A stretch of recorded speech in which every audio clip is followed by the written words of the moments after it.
The mop moved in slow, even arcs across the marble floor of the 43rd floor. Left, right, left, right. To anyone who passed through the glass corridor at 10:30 on a Tuesday night, the man holding that mop was simply furniture, background, the kind of presence that registers the way elevator music registers, noticed only when it stops. His name was Daniel Mercer. He was 34 years old, though most mornings he felt closer to 50. He had dark circles under pale blue eyes, a jaw that hadn't seen a razor in 4 days, and a left shoulder that ached from an old injury that had never properly healed. His uniform was gray and clean. He made sure it was always clean, with Novatech Financial Services embroidered in navy thread above the chest pocket. He wore it like a man who had learned that pride is a private thing. At the far end of the corridor, through the floor-to-ceiling windows, the city glittered 43 floors below. Daniel didn't look at it.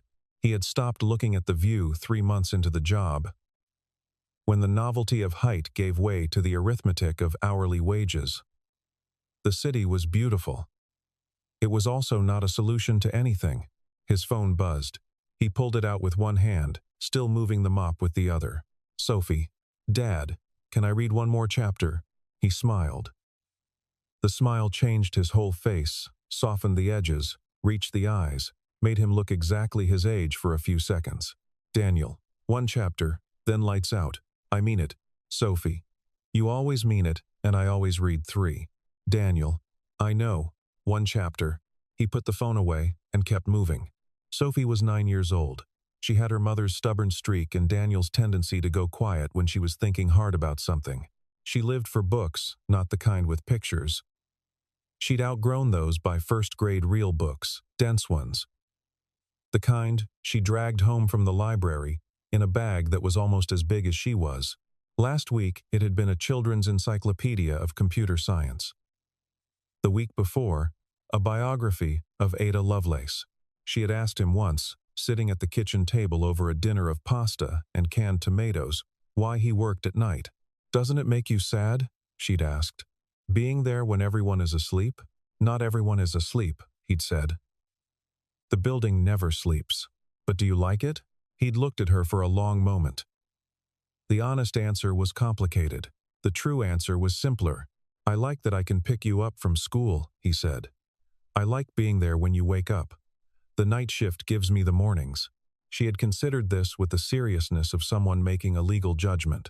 "That's a good trade," she said finally. "I think so too."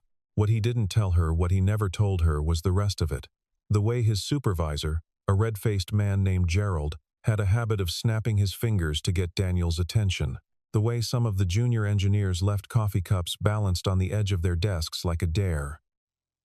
The way nobody looked at him directly. The way invisible becomes a posture you either break or you wear until it fits. Daniel wore it. For now, because the job paid 32 hours a week at a rate that, combined with the child support arrangement and a modest savings habit, kept the apartment warm and Sophie's school fees current, and the refrigerator stocked with the things she actually liked to eat. He was not a man who needed to be seen. He just needed to be present for the one person who needed him. The corridor ended at a set of frosted glass doors that separated the custodial area from the main engineering wing. Daniel gathered his cart, checked the time, 10:47 p.m., and pushed through. He had 40 minutes before his break. He used the time, as he almost always did, to read.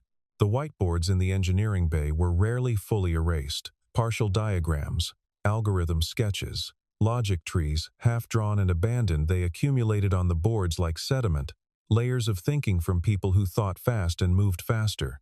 Most nights Daniel moved past them without stopping. Tonight, something caught his attention. It was a routing diagram. Clean lines, labeled nodes, a transaction flow model for what appeared to be a high-volume asset clearing process. He stopped the cart, looked at it for a moment. Then he tilted his head slightly to the left, the way he did when something didn't sit right. The diagram had a gap. Not an obvious one, the kind of gap that looks intentional until you trace the logic all the way through and find the place where the assumption breaks. Like a bridge, with a support beam drawn but not anchored. He looked at it for 10 seconds, maybe 12. Then he picked up his mop, turned back to the corridor, and kept working. Behind him, the diagram sat unchanged on the board. The building hummed around him, indifferent. Victoria Hale did not sleep much, and she had made a kind of peace with that. She was 37 years old. She had been the CEO of Novatech Financial Services for 4 years, which meant she had spent 4 years being the youngest CEO in the firm's history, the only woman to hold the role, and the person ultimately responsible for a technology-backed financial infrastructure that cleared upward of $4 billion in transactions every quarter. She was precise, private, and professionally relentless. She had a reputation for being cold. She knew it, had heard it from 3 different board members and at least 2 ex-partners, and had long since decided that cold was a word that men used to describe women who didn't perform warmth on demand. She was not cold. She was focused. There was a distinction that not everyone was willing to make. Her office occupied the northeast corner of the 44th floor, 1 level above the main engineering wing. It was large and deliberately uncluttered. A long glass desk, 2 chairs, a credenza, and a wall of windows that looked out over the financial district. No family photographs. No motivational quotes. 1 potted plant, a bird of paradise that her assistant had placed there 3 years ago, and that Victoria had never moved because it was, apparently, still alive, and she respected persistence. On the Tuesday in question, she was still in the building at 11 p.m. This was not unusual.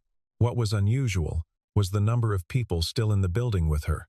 Novatech was 2 weeks away from closing the largest deal in the company's history, a syndicated clearing arrangement with 4 institutional partners, Hartford Capital, the Meridian Group, Weston Oaks, and a Swiss consortium that had been circling the firm for 18 months. Combined value: $100 million in annual transaction fee revenue. With a 5-year exclusive term, it was, to put it plainly, the deal that justified everything. Every late night, every difficult quarter, every decision she'd made that had made her unpopular in the short term. The due diligence review was scheduled for 36 hours from now. Her head of engineering, a methodical man named Preston Rowe, had assured her 6 times in the past week that the system was ready. Stress-tested, audited, stable. Victoria had nodded each time and trusted none of it completely. Trust, in her experience, was a hypothesis that required ongoing testing. She was walking the engineering floor at 10:53 p.m. not because she needed to, but because she needed to move when she came around the corner by the server access corridor and nearly walked into a custodial cart. She stopped. The man behind the cart stepped back automatically, head down, murmuring an apology. "It's fine," she said. She was already moving past when something made her pause. He was looking at the whiteboard, not cleaning it, not moving looking at it, with an expression she recognized because she wore it herself in certain moments. The expression of someone who had just seen something they were not sure they were correctly seeing. Victoria looked at the whiteboard, then back at him. He became aware of her attention and dropped his gaze, took hold of the cart. "Sorry," he said again. "I'll get out of your way." She let him go, but she stood there for a moment after he was gone, looking at the diagram on the board. And then, without fully knowing why, she looked back over her shoulder at the corridor through which he had disappeared. The feeling was minor, barely a flicker. She filed it somewhere and kept walking. It happened at 9:17 a.m. the following morning. Daniel was home. He had dropped Sophie at school at 7:45. Watched her walk through the gate with her enormous backpack and her library book tucked under one arm. Then driven home, made coffee, and sat down at the kitchen table with a pad of paper and a pencil. He did this sometimes. Worked through problems that weren't his, puzzles he'd found on the engineering boards, the same way other people did crosswords. This morning he was working through a logic problem of his own construction, a routing diagram he'd sketched from memory, based on the whiteboard he'd seen the night before. He had drawn the gap himself, labeled it, written 3 possible causes beside it, and was working through which of the 3 was most likely under peak load conditions. He had just circled the second option when his phone buzzed. He didn't recognize the number. He let it ring and kept writing. It buzzed again 30 seconds later. Same number. He ignored it. Finished the line of reasoning. Put down the pencil. His coffee had gone cold. He was not at the building when the first alarm triggered. On the 43rd floor of Novatech's headquarters, at 9:17 a.m., the asset clearing system began to fail. Not catastrophically, not all at once. The way serious failures usually begin with a small anomaly that looks like noise until you realize it's a pattern. A routing flag, wrongly weighted, a timing sequence that had drifted by 11 milliseconds. These two things, operating independently, were trivial. Together, in a high-volume clearing event, they created a feedback loop that the system's error correction protocol attempted to address, and in attempting to address, made worse. Within 4 minutes, transaction processing had slowed to a fraction of its normal throughput. Within 8, 3 clearing queues were frozen. Within 12, the system was generating false settlement confirmations. Hundreds of millions of dollars in transactions were effectively suspended. Preston Rowe walked into Victoria's office at 9:31 a.m. with the expression of a man delivering his own obituary. "We have a system event," he said. Victoria was already looking at her screen. "I know. We're on it." "How long?" A pause. "We're working on a timeline." She stood up. "That is not a timeline, Preston." "How long?" "We don't know yet." She said nothing. She put on her jacket and walked out of the office. The engineering floor was already in what could only be described as controlled panic, that specific energy where people are moving quickly and purposefully and achieving nothing. 3 separate teams had converged on the central monitoring station. Voices overlapped. Screens scrolled with diagnostic data. The transaction dashboard showed a wall of red. She had seen crisis rooms before. She had sat in them, managed them, occasionally been the cause of them. What struck her about this one was not the intensity. Intensity was expected, but the direction of it. 22 engineers, all of them trained, most of them excellent, and all of them were pointed at the same layer of the system, like they had collectively agreed on the answer before they understood the question. "Talk to me," Victoria said to no one in particular, and everyone at once. A young engineer, Cassidy Morse, 26, genuinely sharp, turned from her station. "It's the routing layer. We think the error is propagating backward from the settlement engine, but we can't locate the origin point." "What do you mean you can't locate it?" "I mean we can see the effect. We can't see the cause. It looks like it's coming from everywhere." "It can't be coming from everywhere," Victoria said. "Something always starts it. We've been through the logs twice. There's no clear initiating event in the code." "Then maybe it's not in the code."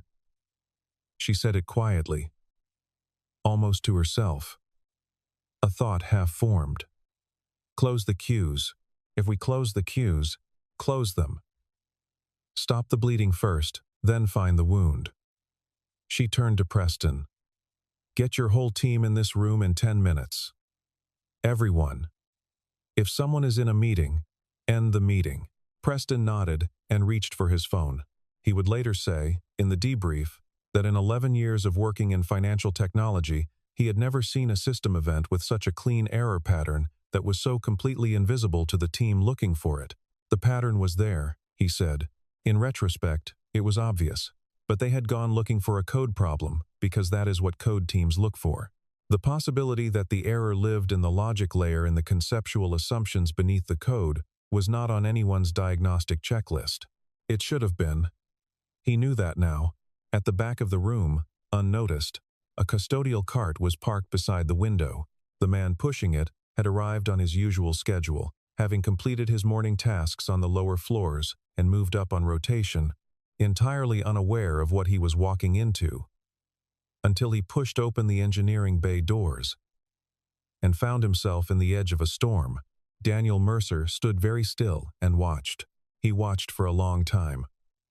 Long enough that Gerald, his supervisor, walked past twice without registering his presence, too preoccupied with staying out of the way of the engineering staff to notice one of his own people standing motionless beside a cart.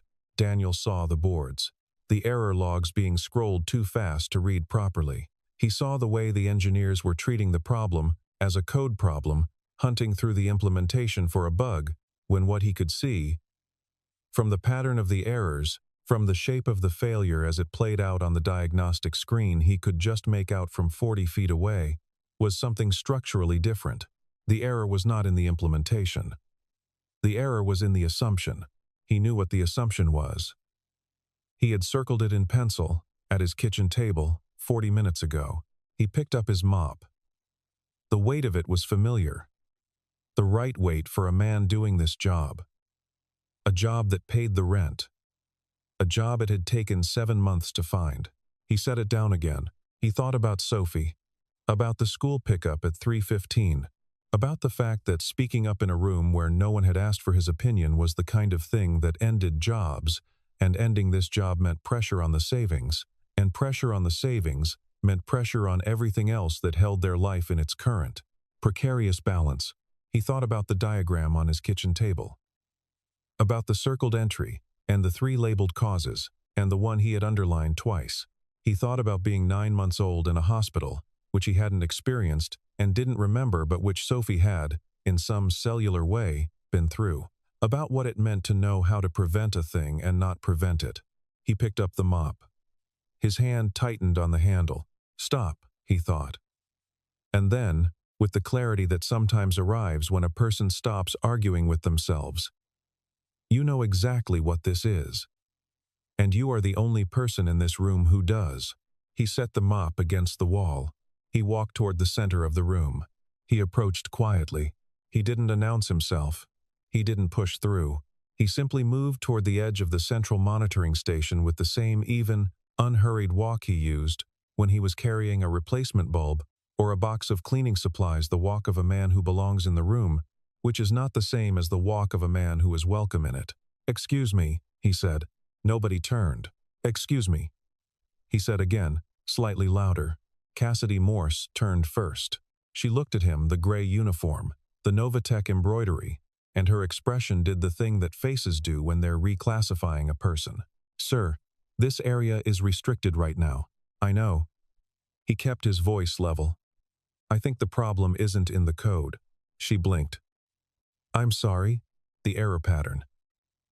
The way it's propagating backward from the settlement engine, but you can't find the origin point. It's not a code bug. It's a logic error in the cash flow routing sequence. The two don't behave the same way under load." A silence fell in a small radius around him, the way silence spreads when something unexpected happens. A senior engineer named Gavin Pruitt, broad-shouldered, confident. The kind of person who spoke loudest in rooms where he'd been loudest, the longest, turned around slowly. He looked at Daniel the way people look at a street sign that's pointing the wrong direction. Confused first. Then, annoyed. "Who are you?" "Daniel Mercer." "Custodial staff." "Right." Gavin's voice went flat. "This is a secure engineering environment during an active incident. You need to leave. I understand. But if I'm right, the team is looking in the wrong layer. You're not right. Because you're not an engineer." "The routing diagram on the whiteboard in corridor C," Daniel said. He wasn't raising his voice. He didn't move from where he was standing. "The one your team sketched last week. There's a gap in the logic around the timing handoff between the routing layer and the settlement confirmation buffer. Under normal load conditions, it doesn't trigger. Under peak load, the buffer tries to correct ahead of the routing confirmation and creates a loop. That's your origin point." Gavin stared at him. "Get security," he said to no one in particular. 2 things happened simultaneously. A security officer appeared at Daniel's elbow, and Victoria Hale, who had been standing on the far side of the monitoring station, held up one hand. "Wait," she said. The word was quiet. It landed like a gavel. She looked across the room at Daniel. He met her eyes without looking away. The same face she'd seen in the corridor the night before. The same stillness. "Clear the area," she said. "Everyone back from the center station. Give him room." "Victoria," Preston said. "You can't be serious. Clear the area, Preston." He moved to the terminal without rushing. The room had gone quiet in the way that rooms go quiet, when something has violated the established order of things and no one has yet decided how to respond. 23 engineers and technical staff, standing back, watching a man in a gray custodial uniform settle into the chair in front of a $100 million problem. Daniel looked at the screens for a moment. Mimi? Me asked, without looking up. Can someone open the routing configuration panel? Not the log. The live config. A beat. Then Cassidy Morse, who had been watching him with an expression that had shifted from dismissal to something else entirely, leaned forward and pulled up the panel. Daniel looked at it, scrolled down twice, stopped. There, he said. He pointed at a parameter, a single weight value in the timing handoff sequence. It read 1. This should be 0.87 under peak load conditions. It was probably fine during stress testing because you didn't hit the volume threshold. But today's clearing event hit it, and the buffer started correcting ahead of confirmation. The system is chasing its own tail. No one spoke. May I? He asked. Victoria nodded. He changed the value. 1 field, 3 keystrokes. He adjusted the buffer sequence trigger to depend on a hard confirmation flag rather than a predictive estimate. He hit apply. The room held its breath. On the main dashboard, the error counters stopped climbing. The cascading red indicators began, one by one, to resolve. The clearing queues, still closed, showed green status. The settlement engine stopped generating false confirmations. 41 seconds from the moment he sat down. The silence in the room lasted another 10 seconds after that. Then, from somewhere at the back, Cassidy Morse said, very quietly, "Oh my God." Gavin Pruitt said nothing. He had turned slightly away from the room, toward the window, and was looking at the city with the expression of a man undergoing a private reckoning. Victoria Hale had not moved. She was watching Daniel, who had already stood up from the terminal, pushed the chair back, and taken a step away from the station, as if to make clear that the space wasn't his. She said, "What's your name?" "Daniel Mercer." "Daniel." She paused. "Stay here." It wasn't a request. But it also wasn't an order. It was something between them, a different kind of sentence. One that acknowledged he was a person who could choose. He stayed. The investigation that followed was quiet and thorough, conducted by Victoria's head of HR and her general counsel over the course of an afternoon. What they found was not complicated. Daniel Mercer had earned a degree in computer science from a state university 11 years ago. Had gone directly into financial technology development, specializing in transaction systems architecture. Had spent 6 years at a firm called Haverford Systems, building exactly the kind of infrastructure that Novatech used. Had been regarded, by 2 former supervisors who were reached for comment, as one of the more precise thinkers they'd encountered in the field. Then, 8 years ago, his daughter had been born.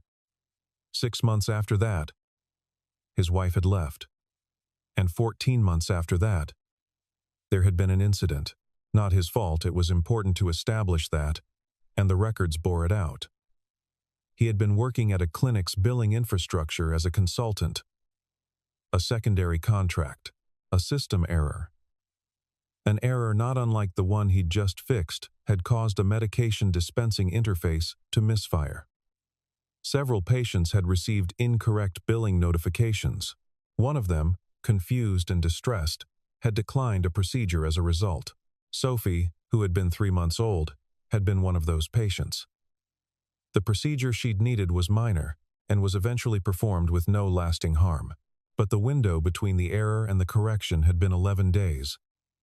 And those 11 days had done something to Daniel that the medical records didn't capture and the employment history didn't show. He had finished the contract. He had corrected the error himself, quietly, without being asked. He had then resigned from the industry, not publicly, not dramatically, and taken a series of jobs that had nothing to do with systems or finance until he arrived. Eventually, at Novatech's custodial staff, Victoria sat with this for a while. She was in her office by the time the report reached her desk, the afternoon light going amber across the city outside her windows. She read it twice. Then she sat back and looked at the ceiling. She thought about the diagram in Corridor C. The gap she hadn't noticed. the gap he had noticed in 12 seconds with a mop in his hand. She thought about a father who had watched a system error nearly harm his daughter and responded by walking away from systems. She thought about the fact that he had walked back toward one today, anyway, without being asked. Without any guarantee of how it would end. She called her assistant. "Ask Daniel Mercer to come to my office," she said. "And tell him he can bring coffee if he wants. From the good machine, not the break room one. He didn't bring coffee." He came alone, still in uniform, and sat in the chair across from her desk, with the ease of a man who had learned to be comfortable in uncomfortable places. She didn't offer pleasantries. He didn't seem to want them. "You were a systems architect," she said. He looked at her steadily. "For a while. Haverford. Transaction infrastructure. That's in your report." "Yes." She held his gaze. "I want to hear it from you." He was quiet for a moment. Not evasive quiet the way people are when they're deciding how much of a true thing to share. "I was good at it," he said. "I understood how systems fail. The kind of failure that hides in the gap between two things that each look fine on their own. And you walked away. I made a choice. Because of your daughter." He looked down at his hands. "She's fine." It wasn't as serious as it could have been, but it was serious enough. "To me." He looked up again. "Yes. To me, it was serious enough." Victoria leaned forward slightly. "I've read the incident report from Haverford. The error wasn't yours. You weren't the engineer of record on that system. No, you corrected it anyway. It was faster if I did it myself." She studied him. "That's a habit." He almost smiled. Apparently, the afternoon light was moving across the desk between them. In the corner of the room, the bird of paradise had opened one of its flowers sometime in the last week, a vivid orange stripe against the green. "I want to offer you a position," Victoria said. Something shifted in his face, not surprise exactly. More like the expression of a man who had considered this possibility and had his response ready. "I appreciate that," he said, "but I need you to understand something first." "Go ahead." "I left the industry because the work consumed everything. The hours, the availability, the way it needs all of you, all the time. I have a daughter. She's 9. Her school day ends at 3:15, and I am at that gate. Every day that I possibly can be." He paused.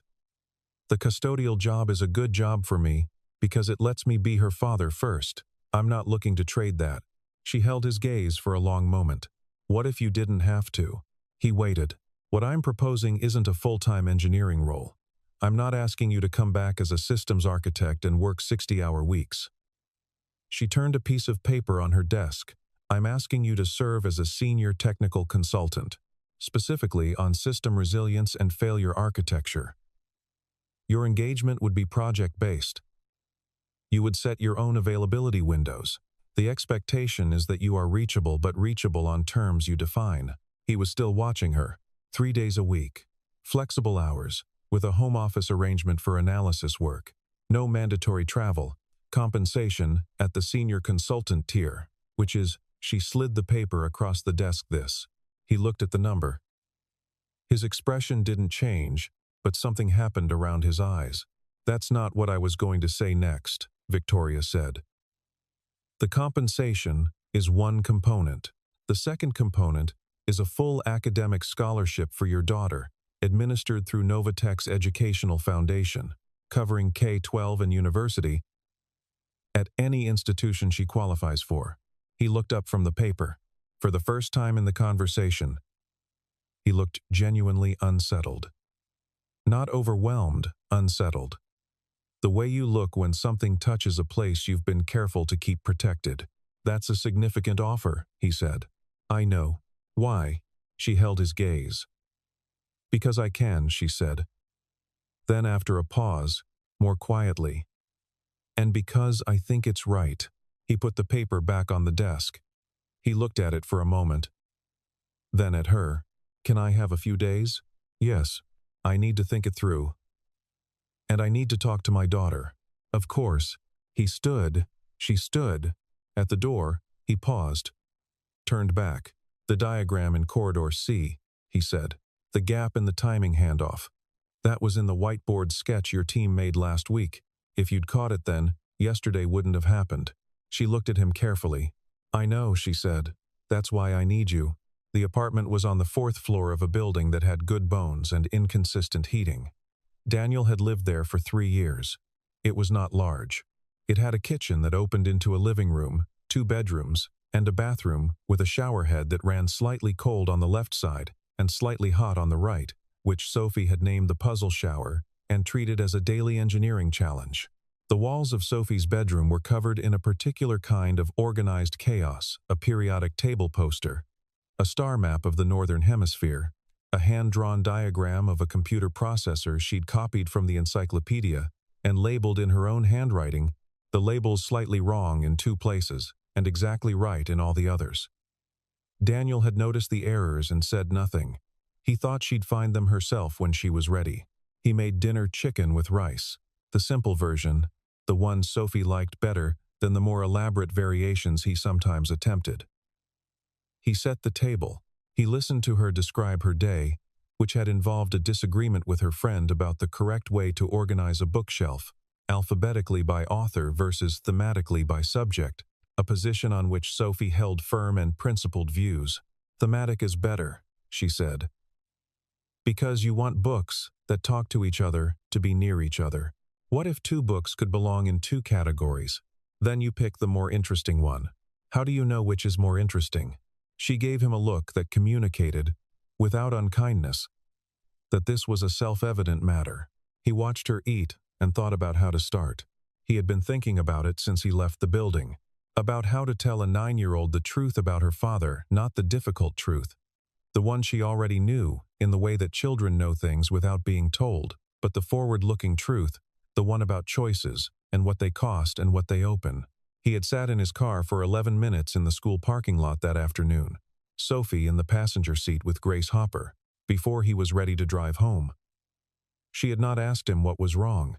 She had simply turned a page and waited, which was one of the more exceptional qualities of her company. "I need to tell you about something that happened today," he said. She put down her fork with the attentiveness she had when she recognized that a conversation was about to become important. He told her, "Not all of it. Not the technical details, but the shape of it. The broken system. The room full of people who couldn't fix it. The decision he'd had to make. Standing at the back of a room where nobody had asked for his opinion, and the correct thing was clearly to keep the mop moving and let the engineers do their jobs."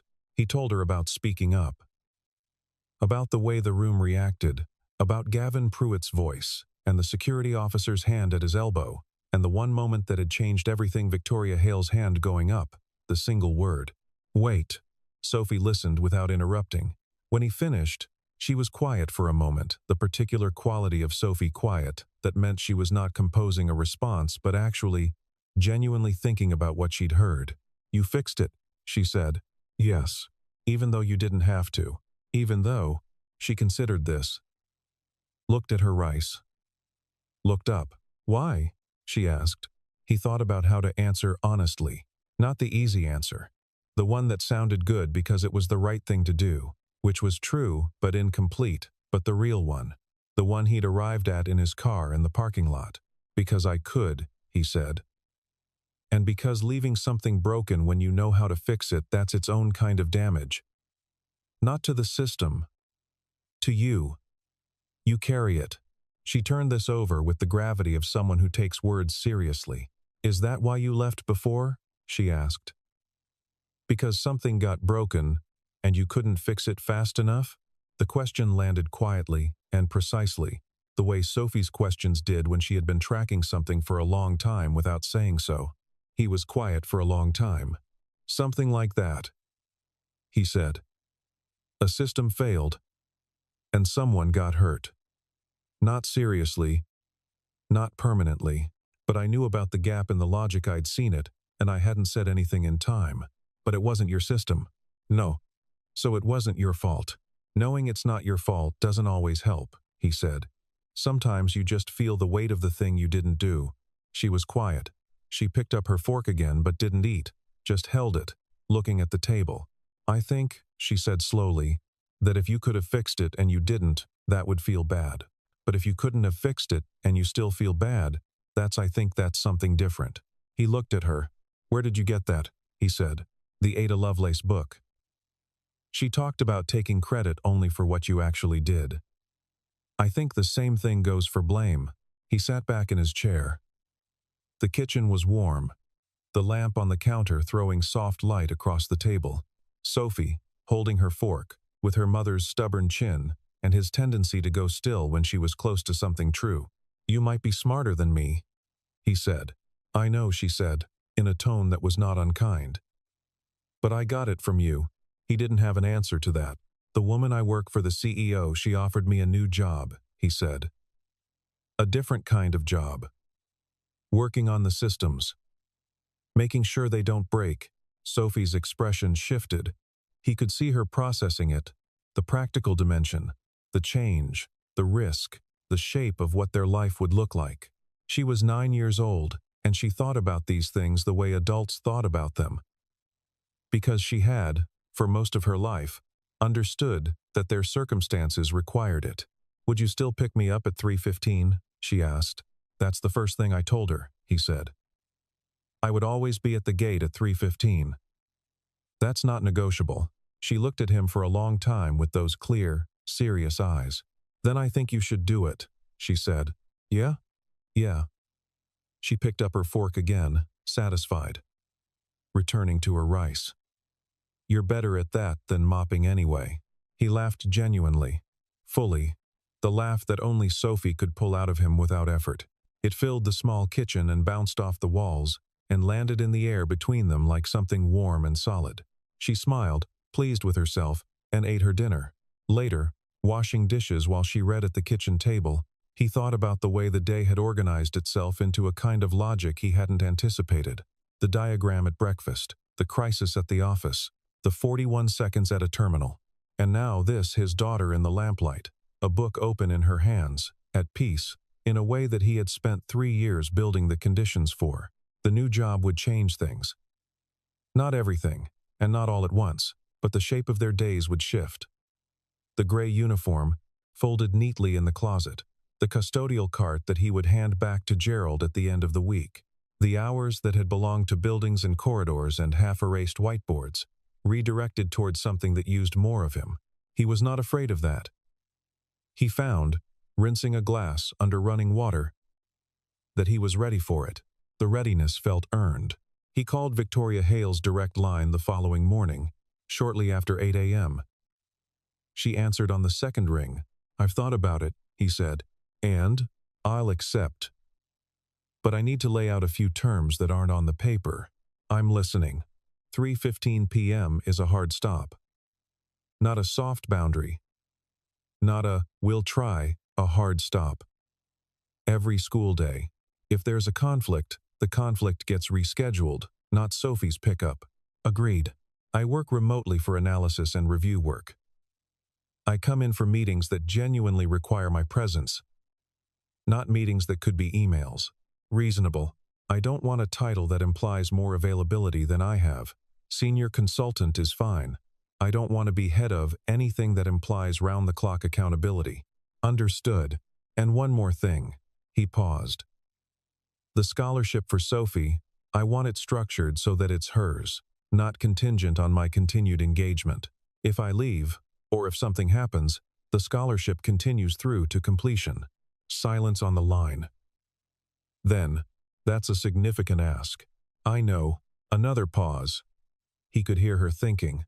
"I'll have legal draw up the terms. The scholarship will be written as an irrevocable grant tied to Sophie's enrollment and academic standing, not to your employment status."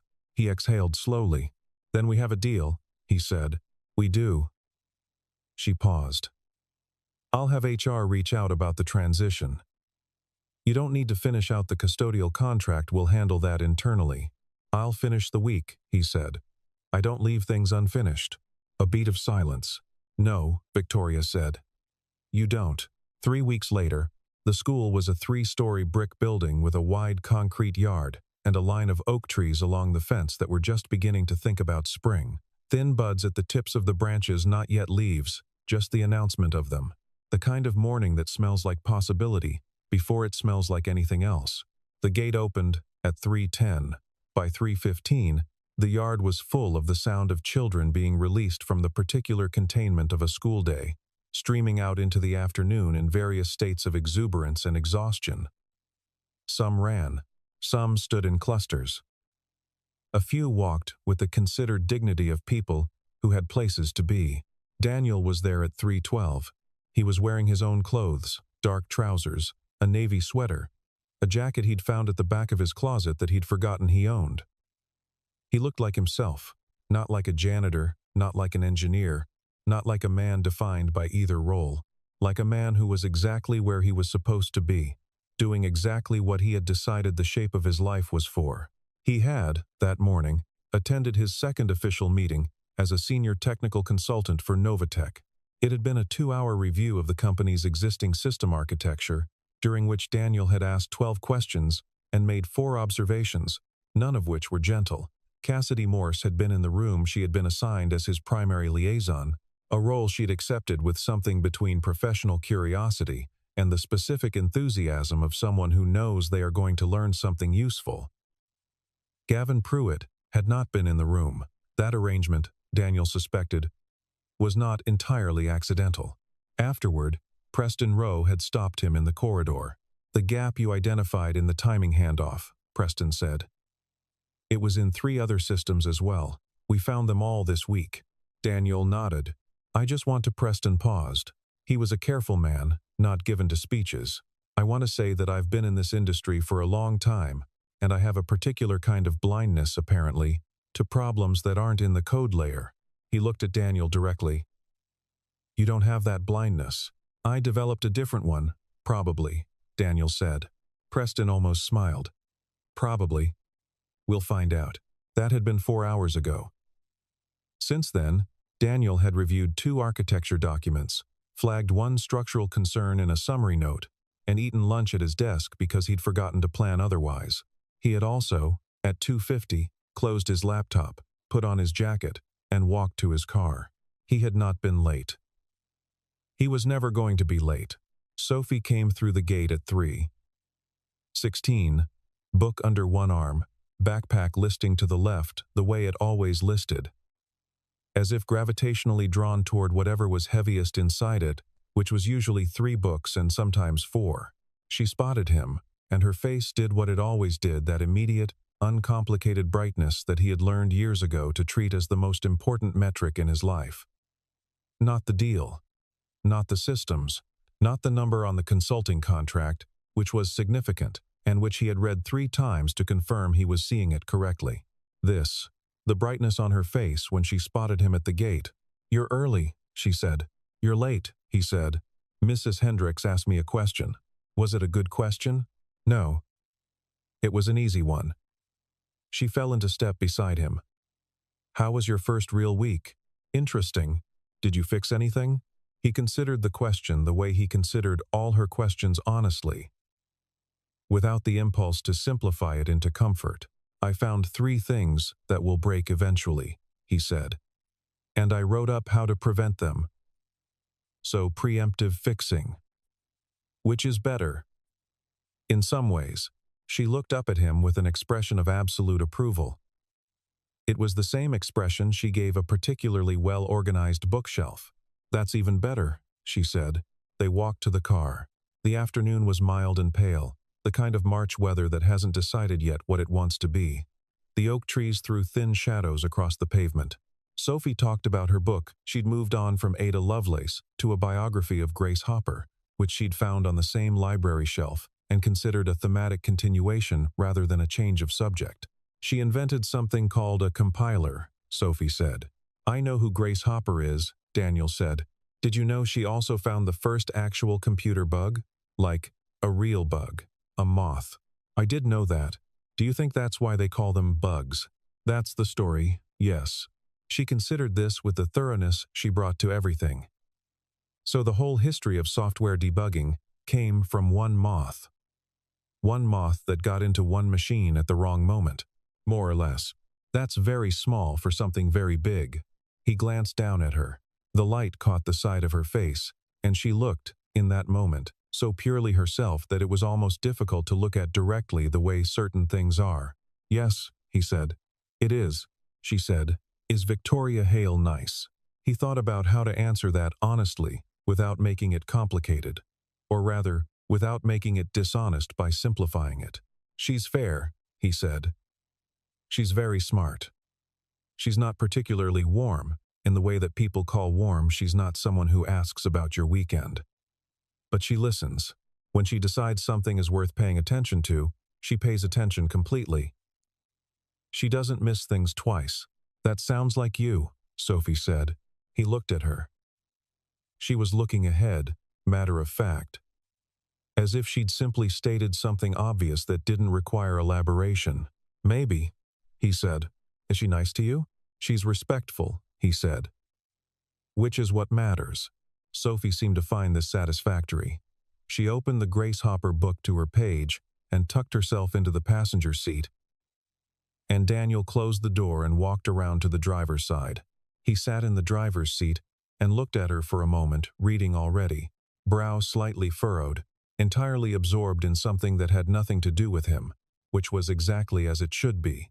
A 9-year-old with a library book and a clear conscience, not worried about the future, not carrying anything that belonged to him. He thought about the series of things that had led to this moment. The gray uniform, now folded in a donation bag, the mop handle, the weight of it, the whiteboard diagram in corridor C, the gap in the logic that a room full of smart people had walked past, 41 seconds at a terminal. A woman who had held up one hand and said, "Wait." He had not gone looking for any of it. He had simply been present, had kept his eyes open, had allowed himself to speak, on a morning when speaking was the harder choice, because he knew something true, and the knowing of it carried a responsibility that he had, some years ago, decided to carry carefully and permanently. He started the car. The afternoon opened ahead of them, ordinary and full of itself. On the 43rd floor of Novatech Financial Services, in the engineering bay on the southeast corridor. The whiteboard still bore the marks of a dozen different projects in half-erased layers. Someone had drawn a new diagram in the top corner. Clean lines. Labeled nodes. A transaction flow model, annotated with correction notes in red marker. In the corner of the diagram, in small neat handwriting, was a single line. Logic gap identified and resolved DM. Below it, in a different hand, someone had added, "Check your assumptions before you check your code." Nobody was sure who had written the second line. Nobody had erased either of them. The deal with Hartford Capital, the Meridian Group, Weston Oaks, and the Swiss Consortium closed 22 days later. $100 million in annual revenue, 5-year exclusive term. During the signing ceremony, which Victoria attended, and which involved exactly the level of formality the occasion demanded. A reporter from a financial industry publication asked her the standard question, "What does Novatech's success come down to?" She thought about the 43 floors of glass and polished marble, about the server rooms and the algorithmic engines and the 400 employees who came in every day and built something that moved money through the world at speed. She thought about a man with a mop and a clarity of seeing that most rooms never know how to use. "Systems," she said, "and knowing where to look when they fail." The reporter nodded and wrote it down. Some answers are true in more ways than they appear, because the person who changes the game is not always the one standing at the front of the room. Sometimes they are the one the room forgot to see, until the moment when seeing them was the only thing that mattered.